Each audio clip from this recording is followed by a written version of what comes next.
Welcome to Thoughts and Discourses on Digital Transformation. Dive into a world of insightful conversations and profound ideas. Okay, welcome back everyone to another session on application modernization. In the first section, we did a nice overview. Now we're doing individual deep dives into each one of the 6 R's. And today we're going to cover repurchase. And we're brought together again. So we have Maverick Zhang and David Schweitz on the line. So Maverick, you want to jump in and give us an overview of repurchase? Okay, so based on my experience, repurchase is, in short, pretty much like we need to buy a new things rather than just modify or fix the existing things. So that could be happen on multiple levels. For example, let's say the application levels, you can purchase a new latest versions of the software to fixing anything on the existing one. Or in the infrastructures levels, such as renewal to a new sets of infrastructures, or even though the bigger things we call the digital transformations, right? You need to purchase or acquire another companies for your digital transformations. So all the things happen. We can call this or make a definition called repurchase. Great. And David, you've gone from wearing a suit to looks like hopefully heli skiing or something. So you want to go over a little bit about repurchase and when you've seen that and have you used that in the past? Yes, I am skiing in Big Sky, Montana, and I had to repurchase these goggles today because I broke the previous pair. So that's a really good example of repurchase.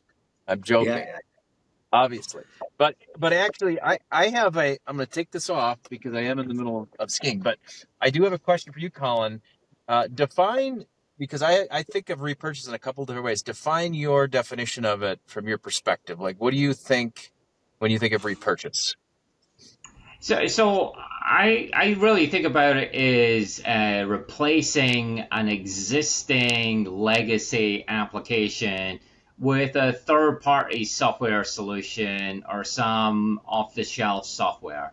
So a good example might be, having built a custom finance solution, we're going to replace it with Oracle Financials, or some people have built up custom content management systems, and these days you can go buy one off the shelf. So that really is, a good example. We get into people having, more recently have built up chatbots to go and interface with customers. You don't really need to go do that. Now you can go buy, especially an AI chatbot, and just do the configuration for that. So it might include, examples might be also include switching to a SaaS solution or moving from an on-prem. So you might say, I'm going to move my Oracle Financials off into the cloud, or I'm going to move my web server and go and do that and use a SaaS-based solution. And a lot of people are moving from capital investments, upfront software costs, to ongoing expense costs by paying for example, a monthly SaaS cost. So what about you, David? What do you see people using repurchase?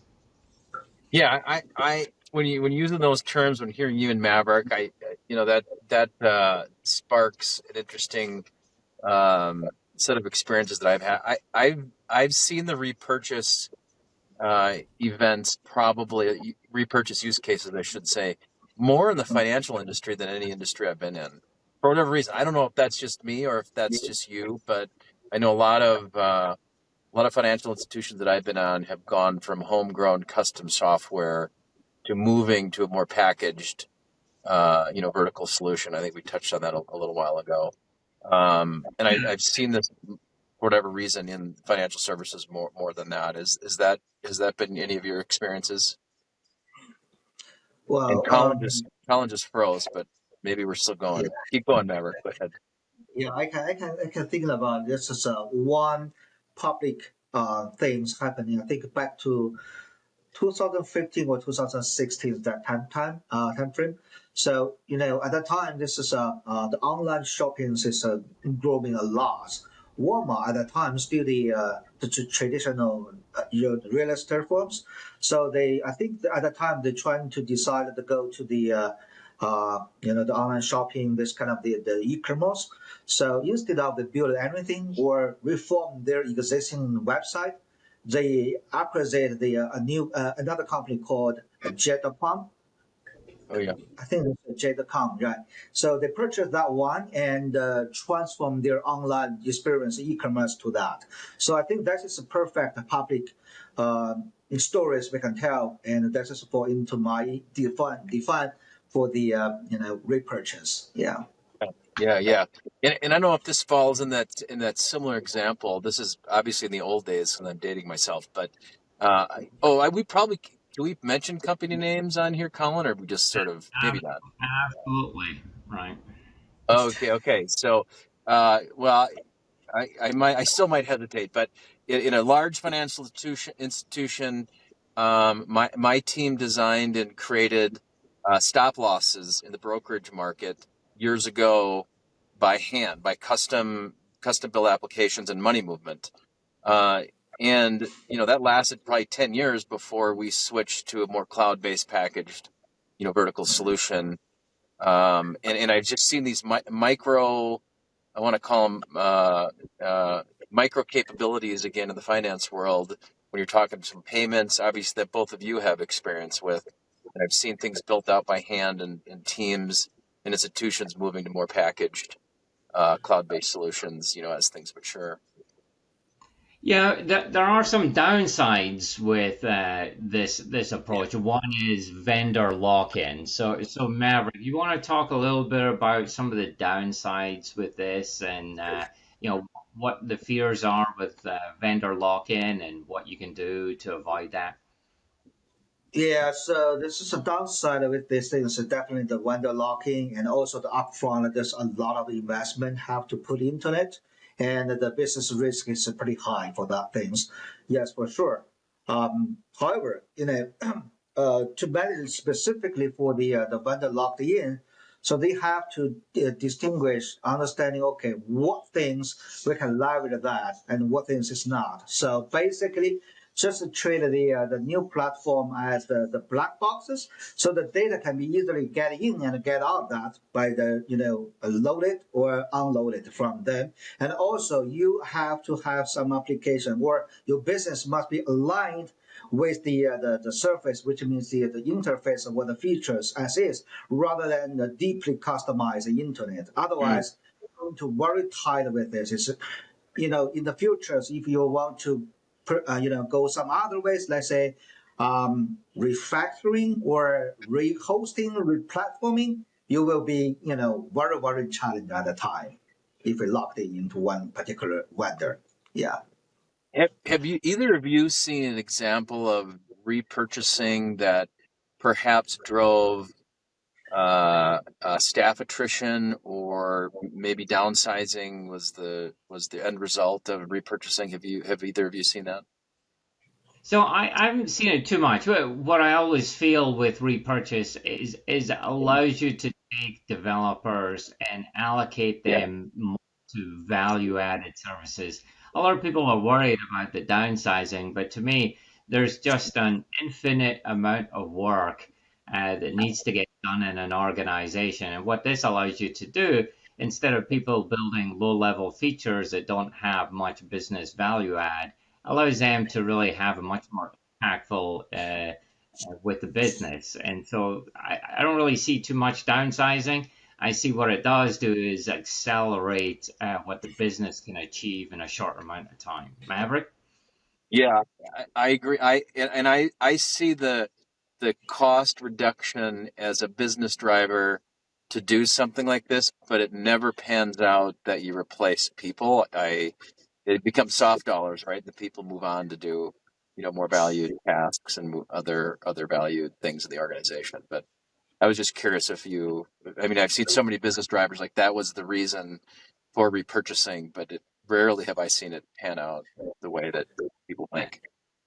The only other time I've seen it is future cost avoidance. So the business is growing and they've got a lot of manual processes in place and they need to staff up a manual or semi-automated processes Right. in place. And they're forecasting, okay, if I keep going over the next 3 to 5 years, I'm going to need to add, 20, 30% more staff to handle all of these manual processes. But by implementing, a platform or doing some repurchasing and allowing the developers to add more automated features, it basically avoids them having to hire incremental staff. So it's more of a future cost avoidance than downsizing. So Maverick, what have you seen? Yeah, I 100% agree with that. This is definitely, doing a lot of things. That's just one, you know, this is one example. It's just popped in my head, which is I remember one of my friends in the past. They worked for Netflix. That's a long time ago. So at the time, Netflix is they using their internal on-prem infrastructures for many years, and they keep on throwing people to fix this or fix the others, and a lot of the money is and energy spent on it. So finally, they decided that they'll give it that direction up, and they move out everything's infrastructures to the AWS. So since then, they're starting to saving, and they cut down pretty much, let's say, 30% or 35% of the infrastructure's cost, as well as the maintenance, the labor cost, and everything. And in the return, they also get the very robust infrastructures from AWS. So I think that is the successful stories for another public information for the repurchasing, right? Yeah, scalability. That's a great driver. Yeah. Yeah, and another downside is, customization limitations. So, off-the-shelf software doesn't always perfectly align with every business needs, requiring some level of either compromise, i.e., you're not going to get the feature, or you have to customize or configure the product well beyond, what it was actually meant to do. And a good example of that was when I worked for Ascendant. They had a Lawson system back in the day, and it was so customized, it was pretty much impossible to upgrade, and it was Yeah. known as Senlaw because there was nothing that they could do. It would have taken years and millions of dollars to upgrade it. So I'll pass it over to you, David. Have you seen people deal with the limitations of customization? Have they broken through that, and how have they worked around that?